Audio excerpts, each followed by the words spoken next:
Rebuild our public services. Funding. Universal public services, collectively provided through general taxation and free at the point of use for all, are how we guarantee the right to a good life. Public services do more than make sure everyone has the basics. They create shared experiences and strengthen social bonds. They make our lives richer and more fulfilling. A decade of Tory cuts has pushed our public services to breaking point. Labour offers real change.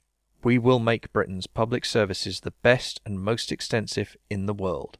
We will pay for this by creating a fairer taxation system, asking for a little more from those with the broadest shoulders, making sure that everyone pays what they owe. We will reverse some of the Tories' cuts to corporation tax while keeping rates lower than in 2010. We'll ask those who earn more than £80,000 a year to pay a little more income tax, while freezing national insurance and income tax rates for everyone else. We will end the unfairness that sees income from wealth taxed at lower rates than income from work. VAT is a regressive tax that hits the poorest hardest, and we guarantee no increases in VAT. We will launch the biggest ever crackdown on tax avoidance and evasion, and reform the inefficient system of tax reliefs. Public services must also be accountable.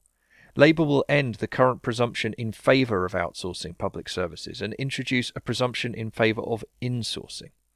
And we will stop the public getting ripped off by taking back all the PFI contracts over time.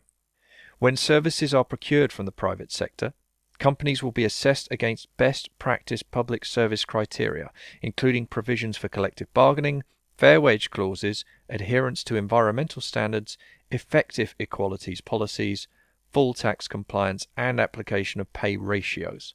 In the public sector, we will enforce maximum pay ratios of 20:1. We will repair the damage the Tories have done to our social fabric with a £150 billion social transformation fund to replace, upgrade and expand our schools, hospitals, care homes and council houses. Public buildings will be modernised to ensure a reduction in their carbon footprint. Our most valuable assets are the dedicated people who work in our public services, but under this government their pay has been cut in real terms. Labour will restore public sector pay to at least pre-financial crisis levels in real terms by delivering year-on-year above-inflation pay rises, starting with a 5% increase, to reward and retain the people who do so much for us all.